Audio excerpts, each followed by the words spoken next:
Assalamualaikum warahmatullahi wabarakatuh. My name is Nur Adila bin Amin and my metric number is 01D823F2017.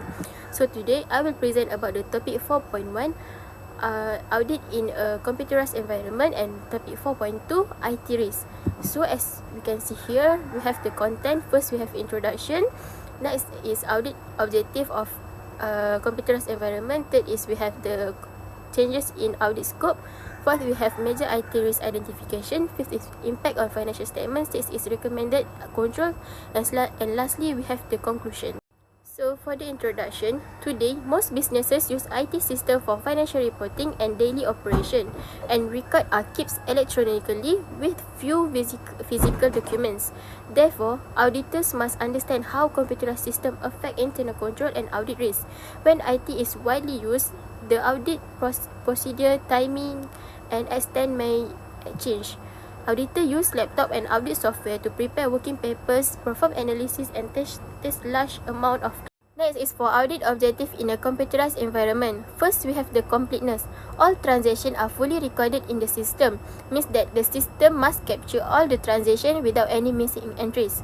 Second, we have the accuracy. Transactions are processed correctly by the computer system. The system must calculate totals, balance, and posting correctly without processing error. Third, we have the validity or known as occurrence. Only guided, guidance, and authorized transactions are recorded. Means that the transaction with the proper authorized only will be recorded in the system.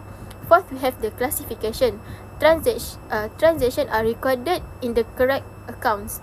Means that the transaction must be posted in the correct ledger account to avoid misstatement of expenses or asset. Timeliness or known as a cut-off. Transactions are recorded in the correct accounting periods. This is to ensure that the correct profit or loss will be reported in the financial statement. Next is changes in audit scope. First, we have the focus on IT controls. More reliance on system and access controls means that auditor must play reliance on system controls such as access right, password, and approval workflow. Second, we have the less physical evidence. Fewer paper documents to inspect. Means that auditor no longer depends on heavily on paper documents and must rely more on electronic evidence. Third, we have the system testing. Auditor test system reliability and logic. Auditor test whether the system process transaction correctly and whether control are functioning properly. Fourth, we have the use of CAATs. Audit software is used to analyze large data set. Means that audit software to analyze 100% transaction instead of small sample. Fifth, we have the electronic audit trail. Transactions are traced through system logs. Auditors track transactions through system logs and database instead of paper files. So for major IT risk identification, first we have unauthorized access. Unauthorized access means that the employee may access or change the financial data beyond their authority, and this will increase the fraud risk. Second, we have the system error. Error in programs can affect many transactions. Programming and configuration error can cause many transactions to be recorded wrongly. Third, we have the data loss. System failure may cause loss of accounting records. Means that hardware failure or system crash may cause loss of important accounting records. Fourth, we have big audit trails. Poor logs make transaction hard to trace. Means that the poor system logs make it difficult for auditor to trace transaction from source to ledger. Last, we have the cyber threats, risk of hacking or malware attacks. External attacks such as hacking or malware may compromise financial data integrity. So for the impact on financial statement, first we have the misstatement risk. Error in system can misstate balance. Means that the error in automates process can lead the incorrect balance in the financial statement. Second, we have the fraud risk. Weak controls increase to enhance of manipulations, means that the weak IT control allow unauthorized changes that may result in fraudulent reporting. Third, we have the incomplete records. Missing data can affect revenue or expenses. Means like the missing transaction can cause the revenue and expenses to be understated or overstated. Fourth, we have the timing error. Transaction may be recorded in the wrong period. Means that incorrect cut-off may result in transaction recorded in the wrong financial period. Next is for recommended control. For recommended control, we have three: input control, processing control, and output control.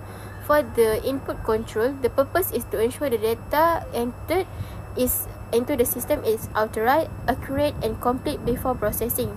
Means that the input control prevent wrong or incomplete data from entering the system, because error at this stage will affect all the processing and reports. For example, authorization of transaction by management before entry. Or next is or we have the error message on and rejection of invalid data for corrections. Next, we have the processing controls. The purpose is to ensure that transactions are processed correctly and completely by the system. Means that the processing controls detect and prevent error that may occur during the data process, such as wrong calculation, missing transaction, or duplicate processings. Next, we have the output control. The purpose is to ensure outputs like reports, statements, payroll, and invoice are correct, are accurate, reasonable, and only distribute to authorized users. Means that even if input and processing are recorded, error can still appear in the report or outputs. So outputs must be reviewed and protect from unauthorized use, unauthorized access or misuse. For example, report are record reasonableness by responsible staff, or reconciliation of computer outputs with source documents of control totals. Last but not least, for the conclusion, in the digital era, auditor play an important role in ensuring that computerized systems are reliable, secure, and procedure accurate financial information. Auditor must understand how the client IT system work, evaluate IT and application control, and identify ID-related risks and such as unauthorized system error, and cyber threat. They also use audit technology to analyze large amount of electronic data and assess the reliability of system generate reports as audit evidence. At the same time, auditor must apply professional judgment and not rely blindly on technology, and they should recommend improvement to extract, control, and reduce the risk misstatement in the financial statement. So that's all for my presentation. Thank you.